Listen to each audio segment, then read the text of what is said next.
নমস্কাৰ modern history of Assam আধুনিক যুগৰ অসম ইতিহাসৰ অন্য এটা ভিডিঅ'লৈ আপোনালোক সকলোকে স্বাগতম জনাইছোঁ মই ইয়াৰ আগৰ ভিডিঅ'টোত কেনেকৈ ভাৰতত অসহযোগ আন্দোলনৰ আৰম্ভণি হৈছিলে আৰু ইয়াৰ প্ৰভাৱ অসমত কেনেকৈ পৰিছিলে সেই বিষয়ে পুংখানুপুংখভাৱে আলোচনা কৰিছিলোঁ আৰু এই ভিডিঅ'সমূহৰ লিংক মই ডেছক্ৰিপশ্যন বক্সত দি দিছোঁ আপোনালোকে গৈ পেলাই চাব পাৰিব আজি বিশেষকৈ আলোচনা কৰিম অসহযোগ আন্দোলনৰ পিছৰ পৰিস্থিতিৰ বিষয়ে আৰু সেইখিনি সময়ত এটা উল্লেখযোগ্য দল গঢ় লৈ উঠিছিলে যাৰ নাম হৈছে স্বৰাজ পাৰ্টি আৰু এই স্বৰাজ পাৰ্টি কেনেকৈ অসমত সংগঠিত হৈছিলে গঠন হৈছিলে সেই বিষয়েও এই ভিডিঅ'টোত আলোচনা কৰিম Swaraj party in Assam situation after non corporation movement Swaraj party কেনেকৈ গঢ় লৈ উঠিলে তাৰ বিষয়ে জনাৰ আগতে আমি নন কৰ্পোৰেশ্যন মুভমেণ্টৰ পাছত কেনেকুৱা ধৰণৰ পৰিস্থিতিৰ সৃষ্টি হৈছিলে সেইটো জনাটো অতি দৰকাৰ বিশেষকৈ চৌৰি চৌৰাত যিটো হিংসাত্মক কাৰ্য সংঘটিত হৈছিলে 1922 চনৰ ফেব্ৰুৱাৰী মাহত তাৰ পিছতেই এই নন কৰ্পোৰেশ্যন মুভমেণ্টটো স্থগিত ৰাখিছিলে মহাত্মা গান্ধীয়ে বুজিব পাৰিছিলে যে ভাৰতীয় লোকসকল তেতিয়ালৈকে অহিংসাৰে আন্দোলনত অংশগ্ৰহণ কৰা আৰু এই আন্দোলনত জয়যুক্ত হ'বৰ বাবে সাজু নাছিলে গান্ধীকো নন কৰ্পোৰেশ্যন মুভমেণ্টৰ পাছত এৰেষ্ট কৰি লোৱা হৈছিলে সেইখিনি সময়ত লোকসকলে বহুতো দুখ খং আৰু তাৰ লগতে ডিসএপইণ্টেড অনুভৱ কৰিছিলে কাৰণ তেওঁলোকৰ এই আন্দোলনখনক লৈ অসহযোগ আন্দোলনক লৈ এটা খুব উচ্চাকাংক্ষা আছিলে এটা হাই হোপ আছিলে তেওঁলোকে ভাবিছিলে এই আন্দোলনৰ জৰিয়তে তেওঁলোকে ভাৰতৰ হেৰুৱা স্বাধীনতা ঘূৰাই পাব বহুতো ইউথ আৰু ৰিভলিউচনাৰিজ বিলাকে ভাবিছিলে যে নন কৰ্পোৰেশ্যন মুভমেণ্টৰ যি নন ভায়োলেন্সৰ পদ্ধতি মহাত্মা গান্ধীয়ে অৱলম্বন কৰিছিলে এই নন ভায়োলেন্স বা অহিংসাৰ জৰিয়তে ভাৰতৰ হেৰুৱা স্বাধীনতা ঘূৰাই আনিব পৰা নাযাব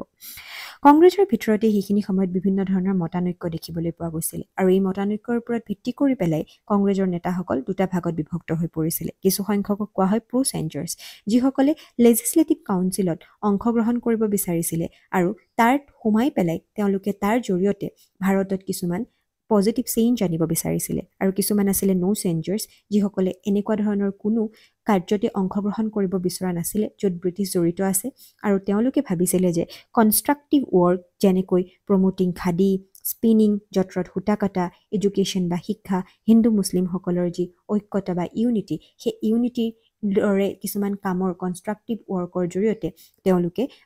যি অসহযোগ আন্দোলনৰ পিছৰ সময়খিনি তেওঁলোকে আগবঢ়াই নিয়াৰ কথা ভাবিছিলে কিন্তু যেতিয়া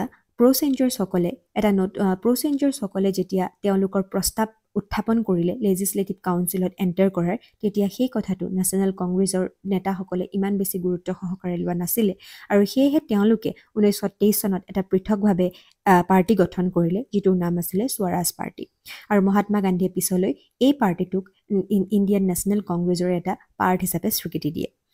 তাৰ লিডাৰসকলৰ ভিতৰত নেশ্যনেল কংগ্ৰেছৰে লিডাৰসকলে তাত অংশগ্ৰহণ কৰিছিলে বা এই পাৰ্টিটোৰ ফাউণ্ডাৰ আছিলে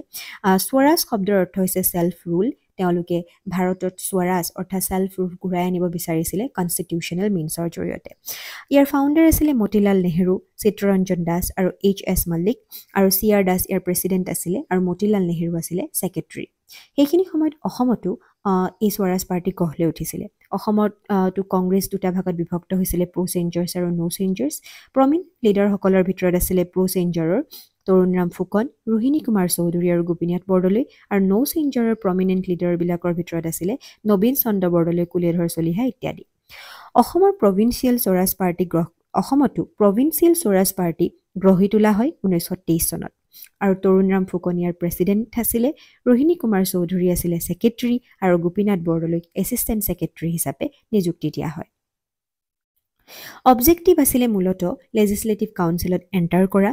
যিবিলাক ব্ৰিটিছৰ আনজাষ্টিছ আছিলে আনজাষ্ট ৰুল আছিলে তেওঁলোকৰ যিবিলাকৰ জৰিয়তে ভাৰতত শোষণ কৰা হৈছিলে তেনেকুৱা ধৰণৰ যিবিলাক পলিচিছ আছিলে সেই পলিচিছবিলাকক তেওঁলোকে অপ'জ কৰিব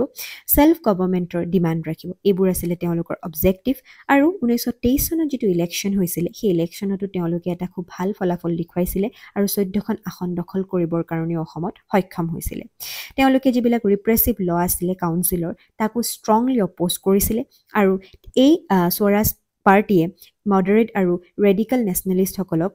একত্ৰিত কৰাটো যথেষ্ট সহায় কৰিছিলে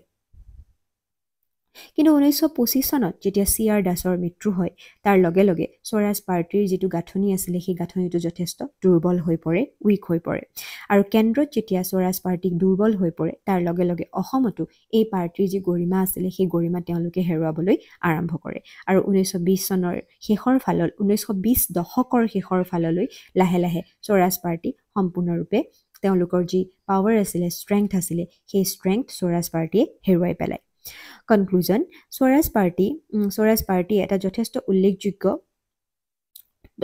উল্লেখযোগ্য ভূমিকা আমাৰ ভাৰতবৰ্ষত পালন কৰিছিলে আৰু এই স্বৰাজ পাৰ্টিয়ে বিশেষকৈ 1922 চনৰ অসহযোগ আন্দোলনৰ যেতিয়া সমাপ্তি ঘটে তাৰ পিছৰ সময়ছোৱাক এলাইভ ৰখাত জীৱিত ৰখাত যথেষ্ট পৰিমাণে সহায় কৰিছিলে ফ্ৰীডম মুভমেণ্টক জীৱিত ৰখাত যথেষ্ট পৰিমাণে সহায় কৰিছিলে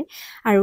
এই স্বৰাজ পাৰ্টি এইটোও দেখুৱাই যে আমাৰ ভাৰতীয় লোকসকলে প্ৰটেষ্ট আৰু পলিটিক্স দুটাই কৰিব পাৰে ব্ৰিটিছৰ ৰুলৰ বিৰুদ্ধে এইখিনিয়ে আছিলে আজিৰ ভিডিঅ'টোত যদি ভিডিঅ'টো চাই ভাল পালে তেতিয়াহ'লে লাইক শ্বেয়াৰ কমেণ্ট আৰু ছাবস্ক্ৰাইব কৰি দিব থেংক ইউ